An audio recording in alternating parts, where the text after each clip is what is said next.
Jotelo madito mag duol mar mbalariany ma Nairobi kamotingo jakom gire mkoa Anangwe kod jokanyo moko adek owe thuolo kod rambon to kwedo ketho manadonjnegi godo matiyo marach kod apisi. Ji adegi nomaki kod duol mar EACC ewi duoko e tich Daniel Brian Ouma kaka Chief Operations Officer e mbalariany ma Nairobi.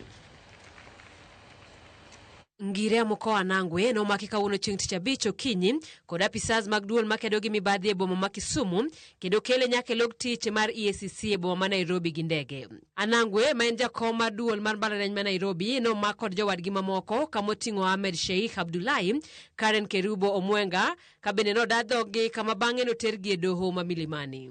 Jotelo gino maki ka iseyo gi kod tiyo marach kod apisi margi e kinde mane giduoko e tich Brian Ouma kaka Chief Operations Officer, gima wachore notim tok chik to kane doho nosogole tich e higa mokalo. Jatatije mar duol mar EACC Abdi Mohamud wacho ni mibadhi e mbalariany ma Nairobi otimonewa kose apisas matayo tat somo mag sirikal kuom luaro tat somo go. Able to arrest the council of the University of Nairobi, including the chairperson and council members, and another one of the key people who we believe, is also behind the running down of the institution. Kane gichopo e nyim jang'ad bura CA Okore, okinde mag achijegi wacho ni ketho makamago ok gin adiera kendo luwo weche mag siasa ka gilero ni Ngire Anangwe nomaki boma Kisumu ka nodhi nyime kod tijene. To hold office, that is offense. In the year early April 2024. The council members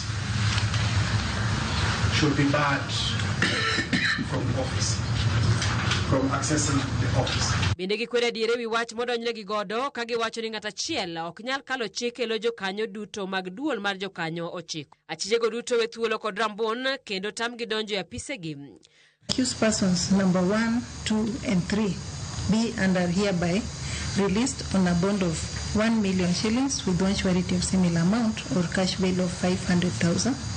Each of the accused persons is ordered to deposit his or her payslip and all travel documents in court pending a trial and determination of this matter. Burano ibiro winj kendo giko dwe ni tarik 29.